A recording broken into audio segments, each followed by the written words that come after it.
मेरे एक दोस्त ने 36% पे लोन लिया, पूरा पैसा डूब गया और सबसे ख़राब बात कि सिबिल स्कोर ख़त्म हो गया, नेगेटिव में चला गया। सितंबर 2024 में 8600 रुपये का डिडक्शन यानी कि 8600 का डिडक्शन एंड दिसंबर 2024 में 12500 का डिडक्शन, जो कि एक बहुत छोटी सी लोन अमाउंट है, लेकिन एक छोटी सी अमाउंट ज़िंदगी का बजट हिला सकती है। दोस्तों, मेरे दोस्त ने एक ऐसा लोन लिया जिसका इंटरेस्ट रेट था 36%। जी हाँ, बिल्कुल सही सुनिए। बैंक अक्सर हाईएस्ट जो लोन होता है, पर्सनल लोन, उसका रेट ऑफ इंटरेस्ट होता है 12 से 13%। अब यकीन मानिए कि बैंक से 3 गुना ज़्यादा 36% पर उसने लोन लिया और उसने उसकी लाइफ को मेंटली और फाइनेंशियली दोनों तरीके से बर्नआउट करके रख दिया। आज मैं इस कहानी के थ्रू आपको सिर्फ इतना मैसेज देना चाहता हूँ, एक वार्निंग देना चाहता हूँ, ताकि आप इस ट्रैप में कभी ना फंसें। लोन लेना गलत बात नहीं है, लोन को सही टाइम पे और सही तरीके से रीपेमेंट नहीं करना सबसे बड़ी गलती है। इससे आपकी लाइफ, फाइनेंशियल लाइफ, आपका सिबिल स्कोर नेगेटिव में जा सकता है, आप बहुत बड़ी दिक्कत में आ सकते हैं। जैसा कि मैंने पहले भी बहुत अपनी वीडियोज़ में बताया कि आज भी इंडिया में 90% लोगों के पास इमरजेंसी फंड्स नहीं हैं। ऑल्सो वो मेरे सर्कल में था, तो जो मेरे सर्कल में हमेशा ये बोलता हूँ कि यार मिनिमम 1 लाख रुपया आप एफडी में लिक्विड कैश रखो, नहीं तो कैश ही रखो अपने पास फॉर इमरजेंसी फंड्स। लेकिन उसके पास इमरजेंसी फंड तो 1 लाख रुपया था, लेकिन किसी रीज़न से इमरजेंसी बिल था, जो मेडिकल बिल था, वो 1.5 लाख रुपये से ऊपर क्रॉस कर गया, जिसके कारण उसको 50,000 का लोन अमाउंट लेना पड़ा।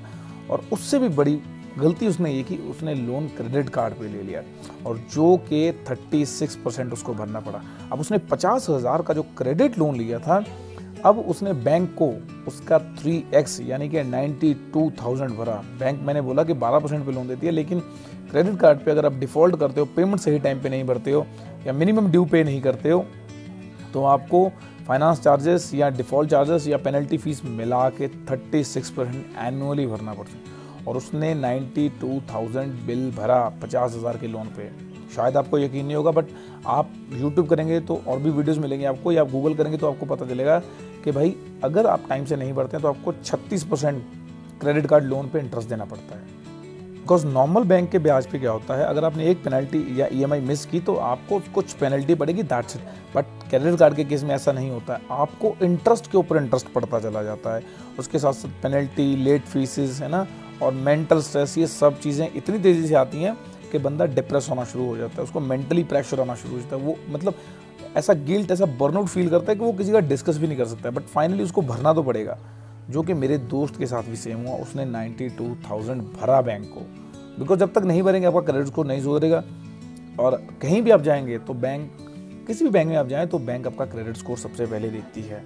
आप भले गवर्नमेंट जॉब में, प्राइवेट जॉब में, आप बिजनेसमैन है या कुछ भी कर रहे हैं, बैंक के पास जब भी आप जाएंगे लोन लेने के लिए, तो हर बैंक या कोई भी एप्लीकेशन, जहाँ गूगल पे, फ़ोन पे, जहाँ से भी आप लोन लेना चाहेंगे, वो सबसे पहले आपका क्रेडिट स्कोर देखती है। और अगर आपने क्रेडिट कार्ड पे डिफ़ॉल्ट किया, पेमेंट टाइम से नहीं भरा, EMI डिफ़ॉल्ट की, तो आपका क्रेडिट स्कोर नेगेटिव में जाना तय है। इसको मैं भी नहीं रोक सकता, आप भी नहीं रोक सकते, कोई भी नहीं रोक सकता।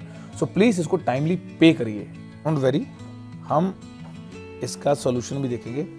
अगर आपके ऊपर 36% का लोन है तो किस तरीके से आप सबसे पहले ये देखिए कि उसको पे कर सकते हैं, बिकॉज उसको पे करने के सिवा आपके पास कोई ऑप्शन होगा नहीं। मेरे दोस्त के पास भी नहीं था। तो सिमिलरली हमने किसी दूसरी बैंक से जैसे ना तैसे किसी लोन में किसी को रिक्वेस्ट करके एक 12% पे पर्सनल लोन लिया, फिर हमने उस 36% का जो लोन था फिर हमने उसको पे किया। दूसरी बात आप इस केस में क्या कर सकते हैं कि आप अपने ऑटो डेबिट को एक्टिवेट करें कि जब भी आपका पे आए, जब भी आपके अकाउंट में पैसे आए, एक डेट से पहले आपको वो पे करना है। तो आपके अकाउंट में जब पैसे हैं तो वो ऑटो डेबिट के थ्रू वहाँ से कट जाएंगे।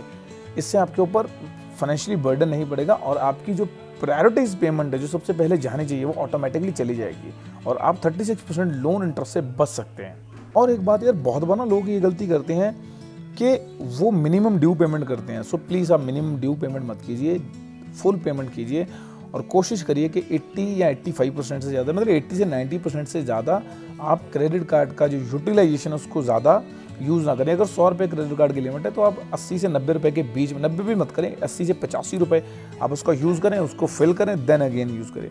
क्रेडिट कार्ड एक सुविधा है, एक फैसिलिटी है जो आपको 1 से 1.5 महीने के लिए पैसा देती है विदाउट किसी इंटरेस्ट के, कि आप यूज़ करिए लेकिन 1 से 1.5 महीने के बाद दोबारा बिल पे कर दीजिए। लेकिन लोग अक्सर ये गलतियाँ करते हैं। If accepted of any case of emergency, मेरे दोस्त ने तो चलो इमरजेंसी में उस चीज़ को यूज़ किया, बट आप अगर शॉपिंग के लिए, मूवी के लिए, ऑयल भरवाने के लिए या कुछ और भी खरीद रहे हैं, गाड़ी खरीद रहे हैं, बाइक, वहाँ क्रेडिट कार्ड की पेमेंट अगर आप कर रहे हैं तो यकीन मानिए आप 36% भरना तय है, आपको 36% देना ही पड़ेगा।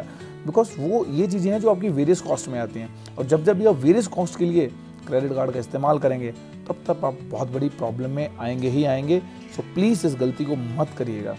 कभी भी क्रेडिट कार्ड को बिना ज़रूरत के मत खर्चिएगा, या फिर उतना पैसा क्रेडिट कार्ड से यूज़ करें जितना पैसा आपके डेबिट अकाउंट में पड़ा है, आपके बैंक अकाउंट में लिक्विड कैश पड़ा है, ताकि जब ज़रूरत हो उस टाइम पे आप उस पैसे को भर सकें, या फिर वो ऑटो डेबिट हो जाए। दोनों ही ऑप्शन आपके पास होते हैं। हाँ, मैं इसी तरीके के सपोर्ट वाले वीडियोस, लर्नेबल वीडियोस लाता रहूँगा। अगर आप चाहते हैं कि ये वीडियोस बाकी लोगों तक पहुँचे तो चैनल को लाइक, शेयर और सब्सक्राइब कीजिए, जिससे बाकी लोगों की हेल्प हो सके और वो इस 36% जो डेट ट्रैप है, जो लोन ट्रैप है, इसमें ना फंसें। तो आपका एक शेयर और एक कमेंट किसी न किसी मिडिल क्लास को हेल्प कर सकता है और उसको डेट फ्री और स्ट्रेस फ्री ज़िंदगी जीने में हेल्प कर सकता है। सो आज के लिए इतना ही, बाकी मिलते हैं कल मॉर्निंग ठीक 5 बजे। तब तक के लिए bye bye, see you all, और मेरी फेवरेट हैप्पी इन्वेस्टिंग।